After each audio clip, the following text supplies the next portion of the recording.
All right, my name's Joel McKay Smith, and the running joke is that my parents named me after 3 prophets, so you're never going to forget my name. Dean and I started working together on different collaborations in 2004 with one of the very first over-the-top VoIP as well as wireless internet service provider networks called US Digital. And we spent a great deal of time going back and forth between Bentonville, Arkansas and Salt Lake City. We kind of got bored of the routes on I-70 and I-80, and we would start taking routes that would take us into some of the small towns. We found a very common element in all of these communities in that there were underemployed people, typically a woman with a marketing degree that was in her early 40s working at the subway to be able to make a little bit of money for Christmas because there wasn't anything else to do, but they were very skilled. Fast forward a few years, we got involved with a group that did direct response call centers in an ultra-rural environment, and we were able to create employment for about 70 to 100 people within 6 months in Colorado City, the Arizona Strip. Dean was involved with 3 different ventures, including over 80 M&As in the WISP space.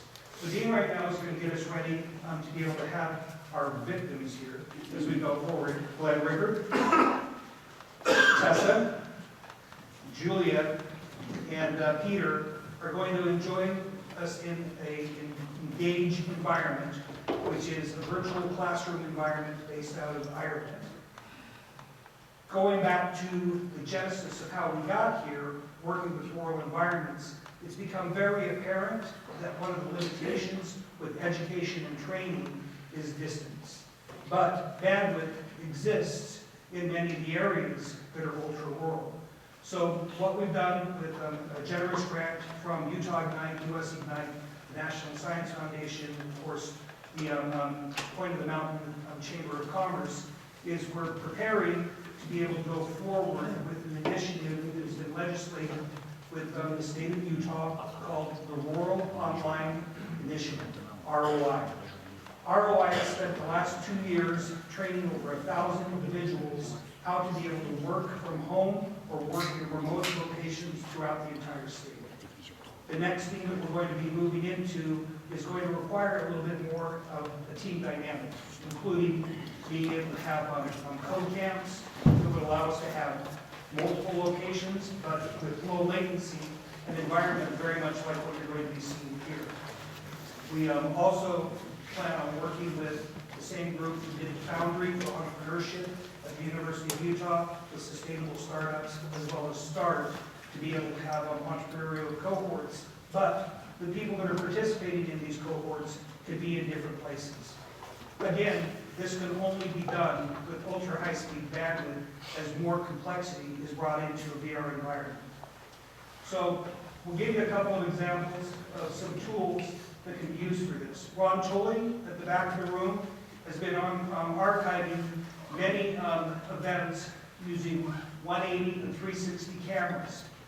The ability to use these 360 cameras in both moving format as well as still format allows for a much better capture of space as we go forward.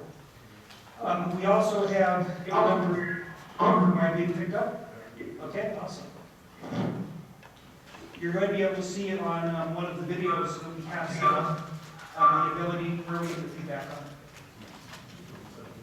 it. Okay, are we good? Okay, awesome. This is for first-person perspective. We're going to be able to show you what's done with the camera. We need to get that stuff up there. Okay, awesome.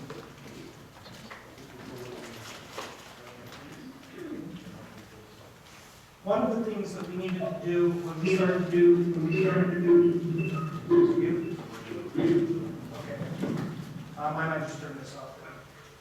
Let me see if you guys continue without this because I don't have any feedback. This generally isn't a problem when we're in virtual conference. Test, test, test. Can you guys hear me okay? Yes. Okay, wonderful. Leave the mic. All right. We approached Glenn as well as other individuals with US Ignite with the ability to create what we call the Advanced Virtual Presence Network. Ron was part of that team, people out of Florida and everything else, to be able to do much of what we're doing now. The problem was, 3 years ago, the hardware didn't exist that would allow us to be able to do the training that we're doing today.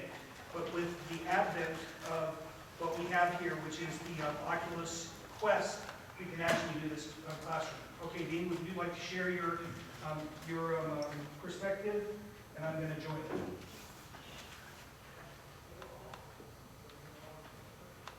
I'm going to share a short video here about some of the projects we're doing in France.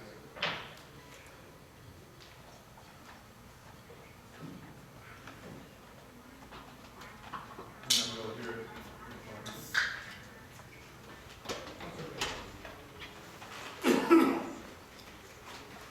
Everybody in the VR environment can hear the video playing. Are we supposed to be able to hear what you're saying? Dean, it's not, no, it's not going through, and it's not casting on the screen. So we'll take a step Example of in the teaching environment. Dean, they can't see the teaching environment. Do you need me to cast? What's that? They can't see the teaching environment.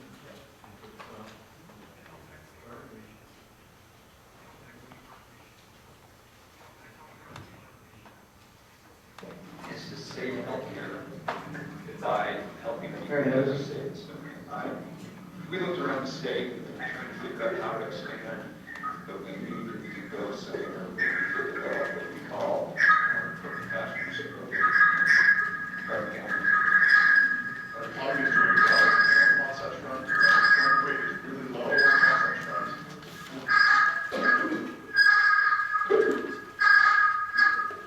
Dean? Yeah, I think we're going to need to have our participants leave the room because we're not going to feel them. So guys, if you wouldn't mind unplugging your goggles. Can you mute everybody? Okay. Oh, hang tight. This is history as we're talking about it because this generally doesn't occur in the same room.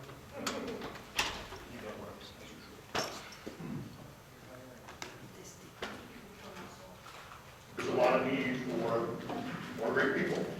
And we have them. We have them in rural Utah. So it's wonderful to see a company reach out and solve some of their problems by coming here and inviting good people, trying to help make their company better and help the economy here.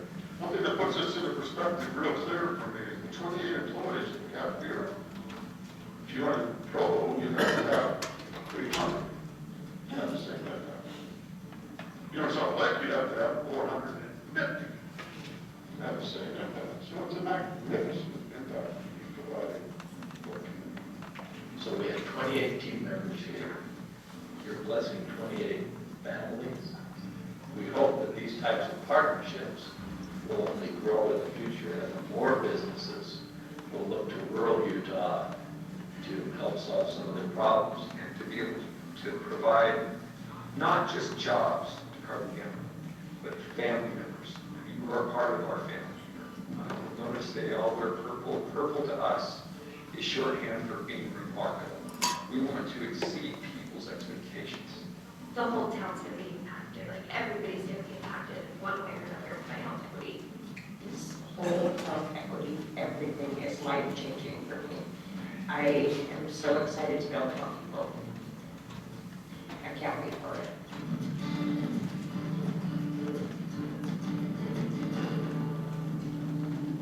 So when that video was shot, there was only 26 people that had been hired in Price, Utah for health equity.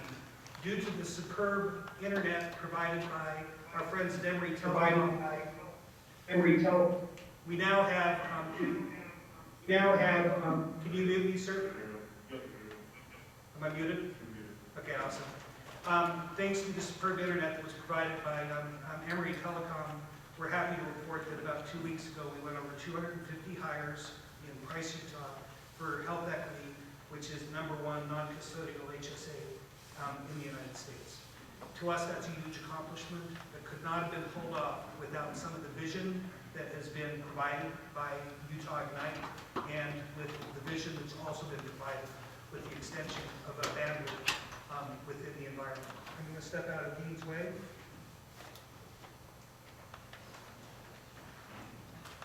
So one of the abilities in this environment is to be able to take people places.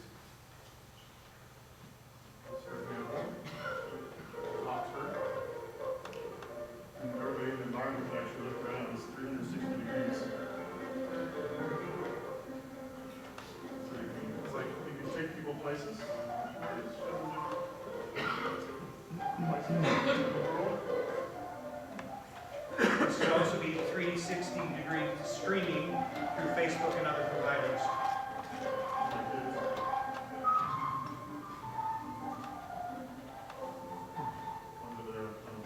So Tessa and Julie, you've never been immersed. It kind of gives you a different perspective of what you can do here from education. You can actually move around there if you want to use your left hand joystick. That'll allow you to move around the environment. And the right joystick will allow you to change your perspective and direction.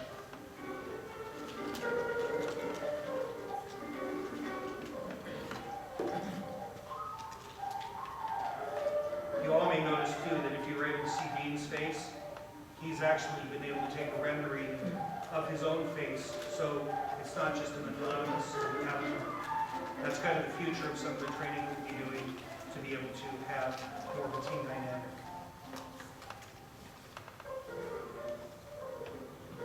How are we on time, Pete? Well, not Peter, but somebody that knows where we're at on time. If somebody could throw us a clock. Thank you.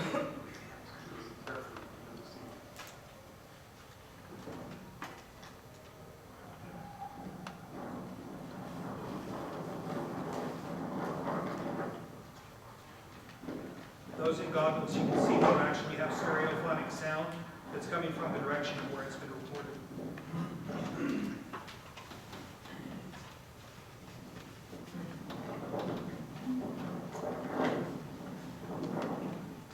Well, our screen is showing what's on the Dean's. Perspective, that is correct. Is that correct? Except it's a 2D part of his perspective. If he moves his headset back and forth, you will see him move the headset back and forth as well.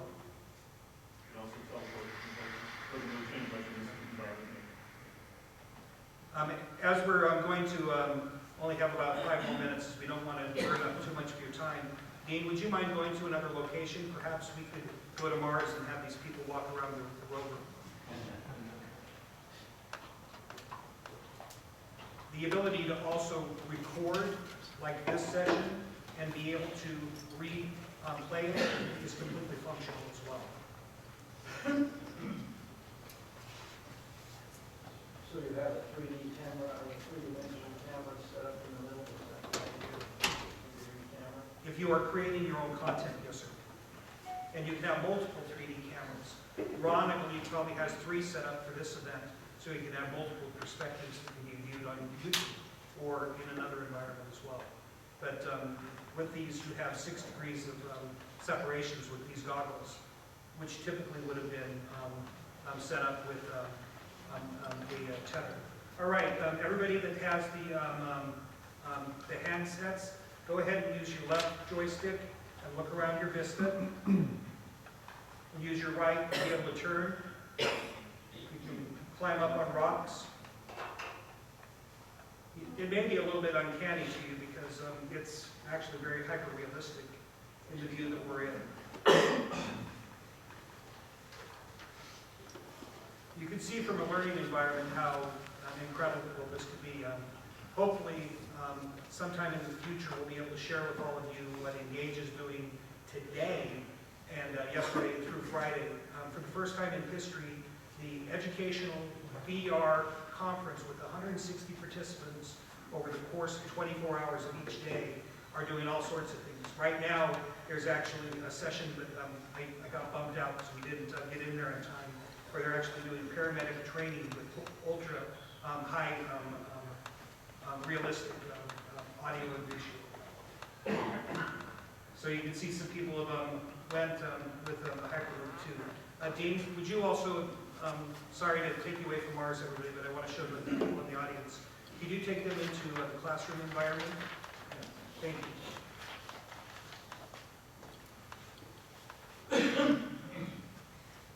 So imagine in this classroom environment, Neil deGrasse Tyson. You'd be able to bring in different physical objects, including him doing a lecture that you could record. Or for any matter, if there's somebody out there that needs to be able to have wire dogs, figure out how to do a proper tie-off of a Cat5 cable or something like that, we can show that as well. Energy intensive as curiosity. Engineers installed a nuclear generator. The 100 pound device produces Are there 27. plans to incorporate any other sensory media besides the visual and the audio? Yes, as a matter of fact, a partner of ours, UDIN, which is Utah Digital Entertainment Network, and SparkXR have a multi-sensory device and pod right now that they're preparing to be able to take over to G20 in Saudi Arabia as a form of tourism for Saudi Arabia. There is an amazing group there, and if anyone would like to follow up with me to be able to have a demo of that in downtown Salt Lake City, I'd be more than glad to set that up. What other sensory input? Sound, light, vibration, heat, wind. I mean, they're actually working on smell. It's pretty mind-blowing when you get in there because you actually have a perspective of time change that occurs in a virtual environment. And they're working towards many things there. And you can move. See how my legs are moving back and forth? In that environment, I could move forward, back, to the right, and everything else. So it has an ability to not have to be in a larger space with a footprint of about 10 feet. Excuse me, it's about 8 feet by 8 feet. And that's a reality right now. They've already wrote the software. It's a matter of how they can scale to be able to build more of these pods and with the sensory interactions. What's that in the middle? A period of fire. Sound the alarm. Why don't you bring in like an elephant or something like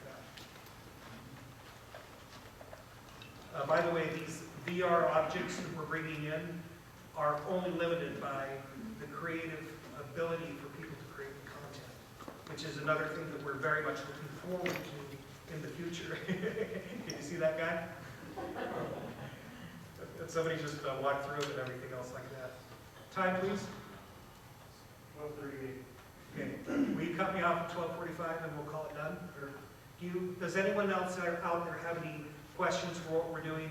And is there anybody out there that can see the value of being able to have distance learning, repetition, and recording of matriculated content, and how we can all work on this together?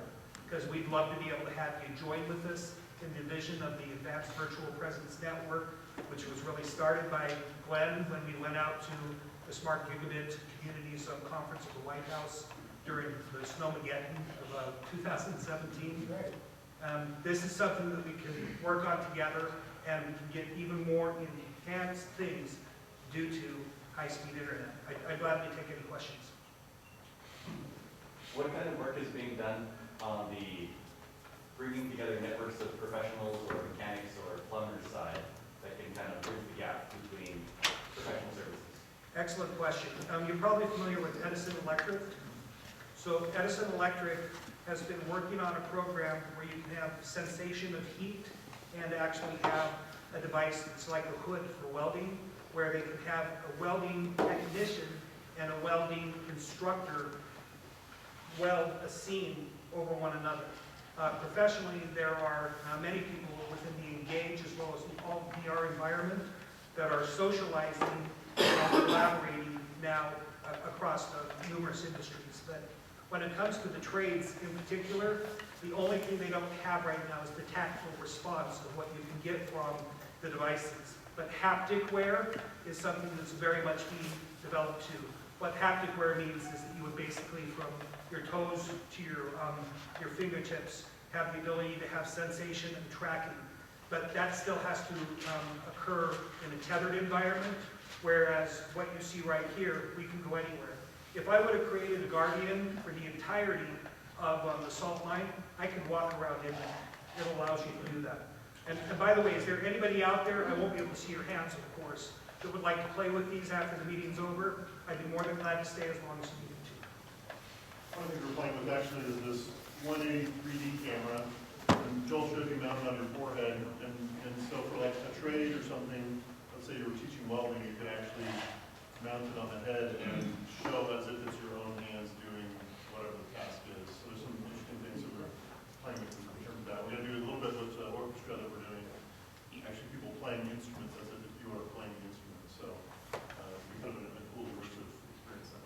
So whoever I just came in front of, reach out your hands and hit my knuckles. Did you feel that? I felt that. Go high. Isn't that crazy? So more of that haptic exposure we can go forward with. I mean, there's a boxing simulation that's pretty amazing because it gives you resistance where you're already at. How does this really expand or go further than advanced gaming? We don't even approach this as gaming ourselves. As we, with Utah State University and the ROI program, we see this as an ability for those to actually interact with one another in multiple locations that have adequate bandwidth, which is between about 25 megabit for an environment like this. For a more enhanced environment, you need about 100 dedicated MB for where you're going. But let's say we have 12 people that are working on a computational big data problem, like the folks that are following us. This would allow them to actually be looking at the same screen and collaborating with the same type of problem in a way that you could do with a traditional like WebEx or Zoom meeting, but with this, it's much more realistic because you can see how people are engaged and you could go off to the side and have a side conversation with somebody, which you can't do in a WebEx. The business applications here, even though my children would beg to differ with me, are much more important and much more practical for the future of this than just in the world. One nice thing about this environment, you can actually record a session. So if you're, let's say you've got an expert in the particular topic, you can actually have them record that, and then as a teacher, you can play that back to a future class. So it's got some nice applications there. So somebody across the world actually could come join, who's an expert in some field, share a lecture, and then you have that going forward. And as long as you're above 25 meg, the conversation that you're having has virtually no delay. It's just like a phone call. Time? 1:43. Okay. What is it per pupil cost? I don't know that we've been able to determine that, but if we were to utilize just the license that we're using and the headset itself, and you would likely have multiple use for the headset, we actually have like throwaway liners and stuff like that. You can get into this type of a headset with 32 meg. Are you ready, folks? For $400 from Oculus. It's crazy. It's $399. The prices have come down. So you would consider that about the same type of comparable cost to what you might be doing with a Chromebook or a PC, of which all of the functions you can do in here, it's including keyboard. Is this a stepping stone or a tangential effort to kind of from VR to AR? Both. Because with AR being able to be part of the regular world where you can see through the glasses, the same type of functionality that occurs here is going to need to function. But I don't see VR and AR going away. I see it becoming more of the XR, which is more sensory and that type of thing. So it's not necessarily a stepping stone. They would just be different, and they would utilize very much the same type of rendering and vector images to be able to create what you have. It's just with one, you're going to be able to see through it and be able to sense what the object is that comes back to you with the computational response of, that looks like a beer barrel. Okay, we're done. Thank you very much for your time.